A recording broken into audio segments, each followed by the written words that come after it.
Receipts ಅಂತಂದ್ರೆ ನಾವು ಹಾಕ್ತಕ್ಕಂಥ ತೆರಿಗೆನಲ್ಲಿ ಸ್ವಂತ ಆದಾಯ ಅಂತ ಇರ್ತದೆ. ರಾಜ್ಯದ ಸ್ವಂತ ಆದಾಯ, state own revenue taxes. State own revenue taxes ಅಂತಂದ್ರೆ ರಾಜ್ಯದ ಸ್ವಂತ ಆದಾಯ. ನಾನ್ ಟ್ಯಾಕ್ಸ್ ರೆವಿನ್ಯೂ ಅಂತಲೂ ಕೂಡ ಇರ್ತದೆ. ಟ್ಯಾಕ್ಸ್ ರೆವಿನ್ಯೂ, ನಾನ್ ಟ್ಯಾಕ್ಸ್ ರೆವಿನ್ಯೂ. ಟ್ಯಾಕ್ಸ್ ರೆವಿನ್ಯೂ ಅಂತಂದ್ರೆ ನಮ್ಮ ರಾಜ್ಯದಿಂದ ಬರ್ತಕ್ಕಂಥ commercial taxes, motor vehicles taxes, ಮತ್ತು ಸ್ಟ್ಯಾಂಪ್ಸ್ ಆ್ಯಂಡ್ ಡ್ಯೂಟೀಸಿಂದ ಬರ್ತಕ್ಕಂಥ ಟ್ಯಾಕ್ಸಸ್, ಆಮೇಲೆ ಮೈನ್ಸ್ ಆ್ಯಂಡ್ ಜಿಯಾಲಜಿ ಡಿಪಾರ್ಟ್ಮೆಂಟಿಂದ ಬರ್ತಕ್ಕಂಥ ಟ್ಯಾಕ್ಸಸ್, ಆಮೇಲೆ ಎಕ್ಸೈಸ್ ಡ್ಯೂಟಿ. ಮುಂದಿನ ವರ್ಷಕ್ಕೆ 1,25,000 ಕೋಟಿ ಕಮರ್ಷಿಯಲ್ ಟ್ಯಾಕ್ಸ್ನಿಂದ ಬರ್ತದೆ. 1,25,000 ಕೋಟಿ ರೂಗಳು, 1,25,000 ಕೋಟಿ ರೂಗಳು ಬರ್ತದೆ. ಸ್ಟ್ಯಾಂಪ್ಸ್ ಆ್ಯಂಡ್ ರಿಜಿಸ್ಟ್ರೇಷನ್ ಇಂದ ಬರ್ತಕ್ಕಂಥ ಆದಾಯ ಸುಮಾರು 29,000 ಕೋಟಿ ರೂಪಾಯಿಗಳು. ಮೋಟಾರ್ ವೆಹಿಕಲ್ಸ್ ಇಂದ ಬರ್ತಕ್ಕಂಥ ಆದಾಯ 15,500 ಕೋಟಿ ರೂಪಾಯಿಗಳು. 15,500 ಕೋಟಿ ರೂಪಾಯಿಗಳು. ಆಮೇಲೆ ಎಕ್ಸೈಸ್ ಇಂದ ಬರ್ತಕ್ಕಂಥ ಆದಾಯ 45,000 ಕೋಟಿ ರೂಪಾಯಿಗಳು. ಇದನ್ನ ರಾಜ್ಯದ ಸ್ವಂತ ಆದಾಯ ಅಂತ ಹೇಳ್ತೀವಿ. ಆಮೇಲೆ ನಾನ್ ಟ್ಯಾಕ್ಸ್ ರೆವಿನ್ಯೂ ಅಂತಂದ್ರೆ ಡಿಪಾರ್ಟ್ಮೆಂಟ್ಗಳು ಹಾಕ್ತಕ್ಕಂಥ ಫೈನು, ಫೀಸು, ಆಮೇಲೆ ರಾಯಲ್ಟಿ ಬರ್ತದಲ್ಲ, ಆ ರಾಯಲ್ಟಿ ಬರ್ತಕ್ಕಂಥದ್ದು, ಇವೆಲ್ಲವೂ ಕೂಡ ನಾನ್ ಟ್ಯಾಕ್ಸ್ ರೆವಿನ್ಯೂ ಅಂತಕ್ಕಂಥ ಈ ಕೆಟಗರಿನಲ್ಲಿ ಬರ್ತವೆ. ಟ್ಯಾಕ್ಸ್ ರೆವಿನ್ಯೂ, ನಾನ್ ಟ್ಯಾಕ್ಸ್ ರೆವಿನ್ಯೂ. ಟ್ಯಾಕ್ಸ್ ರೆವಿನ್ಯೂ ನೀವೆಲ್ಲ ಈಗಾಗಲೇ ಪ್ರಸ್ತಾಪ ಮಾಡದಂತೆ ಟ್ಯಾಕ್ಸ್ ರೆವಿನ್ಯೂ ಯಾವ್ಯಾವುದು ಅಂತಕ್ಕಂಥದ್ದು ಗೊತ್ತಿದೆ. ನಾನ್ ಟ್ಯಾಕ್ಸ್ ರೆವಿನ್ಯೂ ಅಂತ ಗೊತ್ತಿದೆ. ಇವೆರಡೂ ಸೇರಿದ್ರೆ ರಾಜ್ಯದ ಸ್ವಂತ ಆದಾಯ. ಆಮೇಲೆ ಕೇಂದ್ರದ ನಮ್ಮ ಟ್ಯಾಕ್ಸ್ನ ಪಾಲು, ಈಗ ರಾಜ್ಯದಿಂದ ಇನ್ಕಮ್ ಟ್ಯಾಕ್ಸ್ ವಸೂಲು ಮಾಡ್ತಾರೆ, GST ವಸೂಲು ಮಾಡ್ತಾರೆ, ಆಮೇಲೆ ಬೇರೆ ಬೇರೆ ಟ್ಯಾಕ್ಸ್ಗಳೆಲ್ಲ ವಸೂಲು ಮಾಡ್ತಾರೆ ಕೇಂದ್ರದಿಂದ. ಸುಮಾರು ನಾವು ಕೊಡ್ತಕ್ಕಂಥ ಟ್ಯಾಕ್ಸು ಕರ್ನಾಟಕದಿಂದ ಒಂದು ವರ್ಷಕ್ಕೆ 4,50,000ಕ್ಕೂ ಹೆಚ್ಚು ಕೋಟಿ ರೂಪಾಯಿಗಳು.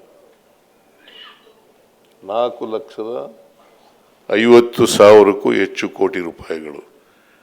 ನಮಗೆ ಮುಂದಿನ ವರ್ಷ ಅಂದರೆ 26-27ಕ್ಕೆ ಬರ್ತಾ ಇರ್ತಕ್ಕಂಥ ಟ್ಯಾಕ್ಸ್ ರೆವಿನ್ಯೂ ಕೇಂದ್ರದಿಂದ ಬರ್ತಕ್ಕಂಥದ್ದು 73,000 ಕೋಟಿ ರೂಪಾಯಿಗಳು. ನಾವು 4.5 ಲಕ್ಷ ಕೋಟಿ ರೂಪಾಯಿ ಕೊಟ್ಟರೆ 73 ಲಕ್ಷದ, ಈಗ ಪ್ರತಿ ವರ್ಷ ಸಂವಿಧಾನದಲ್ಲಿ ಒಂದು ಕಮಿಷನನ್ನು, ಫೈನಾನ್ಸ್ ಕಮಿಷನನ್ನು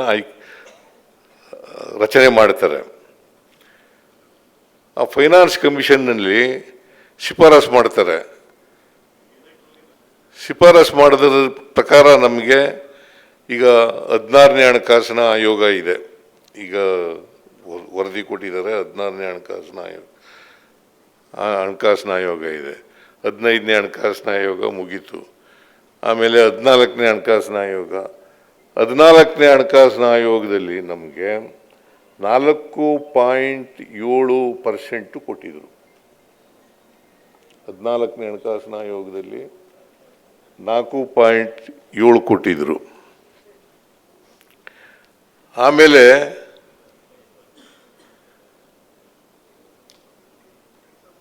15ನೇ ಹಣಕಾಸಿನ ಆಯೋಗದಲ್ಲಿ 3.6, 3.6 ಅಂದರೆ 1.1% ಕಡಿಮೆ ಆಗೋಯ್ತು. 14ನೇ ಹಣಕಾಸಿನಲ್ಲಿ 4.7, 15ನೇ ಹಣಕಾಸಿನಲ್ಲಿ 3.6. ಅದೆಲ್ಲ ಚಿಲ್ಲರೆ ಇದೆ, ನಾನು ಹೇಳಕ್ಕೆ ಹೋಗಲ್ಲ ಅದನ್ನೆಲ್ಲ. 4.714 ಅಂತ ಆ ಥರ ಏನೋ ಇದೆ, ಅದನ್ನೆಲ್ಲ ಹೇಳಕ್ಕೆ ಹೋಗಲ್ಲ ನಾನು. 4.7. ಆಮೇಲೆ 15ನೇ ಹಣಕಾಸಿನಲ್ಲಿ 3.6. ಈಗ 16ನೇ ಹಣಕಾಸಿನಲ್ಲಿ ಎಷ್ಟು ಕೊಟ್ಟಿದ್ದಾರೆ ಅಂತಂದರೆ ಸ್ವಲ್ಪ ಬೆಟರ್ 4.131. ಶಿವಲಿಂಗೇಗೌಡ ತಲೆ ಕುಣಿಸ್ತಾ ಇದೆಯಾ? 4.131 ಅಂದರೆ ಸ್ವಲ್ಪ 15ನೇ ಹಣಕಾಸಿಗಿಂತ 16ನೇ ಹಣಕಾಸಿನಲ್ಲಿ ಬೆಟರ್. ಆದರೆ ನಾವು ನಿರೀಕ್ಷೆ ಮಾಡಿದ್ದು ಕನಿಷ್ಠ 4.7 ಕೊಡಿ ಅಂತೇಳಿ ನಿರೀಕ್ಷೆ ಮಾಡಿದ್ದು.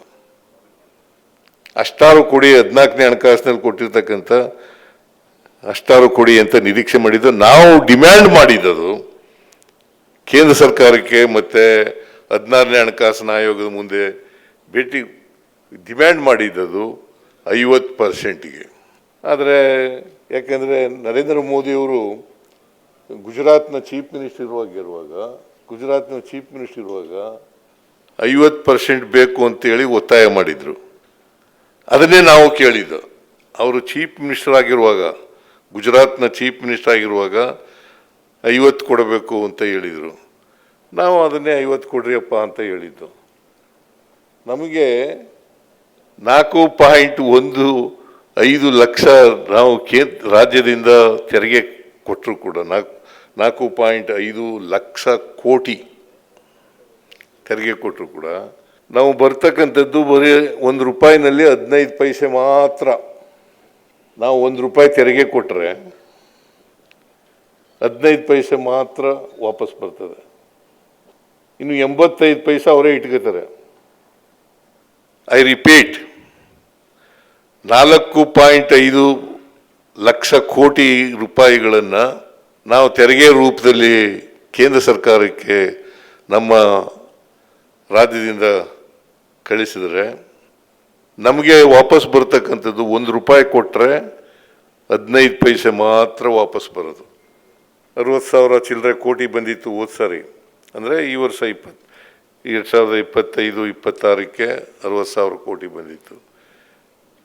ಮುಂದಿನ ಸಾರಿಗೆ 73,000 ಕೋಟಿ ಬಂದಿದೆ. ಸೊ ಅದು ಯಾಕೆ ಬಂದಿದೆ ಅಂತಂದರೆ ಸ್ವಲ್ಪ ಹೆಚ್ಚಾಯಿತು. ನಮಗೆ ಬರ್ತಕ್ಕಂಥ ತೆರಿಗೆ 4.131 ಬಂದದರಿಂದ ಸ್ವಲ್ಪ ಹೆಚ್ಚಾಯಿತು. ಹಾಗಾಗಿ ನಮಗೆ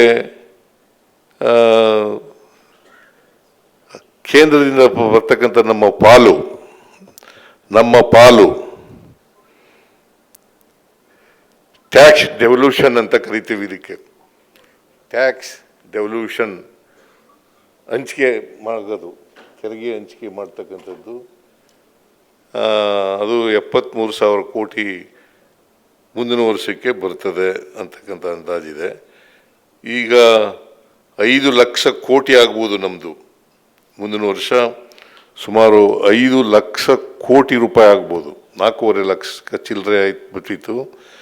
ಮುಂದಿನ ಆರ್ಥಿಕ ವರ್ಷಕ್ಕೆ ಅಂದರೆ ಏಪ್ರಿಲ್ 1ರಿಂದ ಪ್ರಾರಂಭ ಆಗೋ ಆರ್ಥಿಕ ವರ್ಷಕ್ಕೆ 5 ಲಕ್ಷ ಕೋಟಿ. ಅದರಲ್ಲಿ ನಮಗೆ 15 ಪೈಸೆ ಬರ್ತದೆ.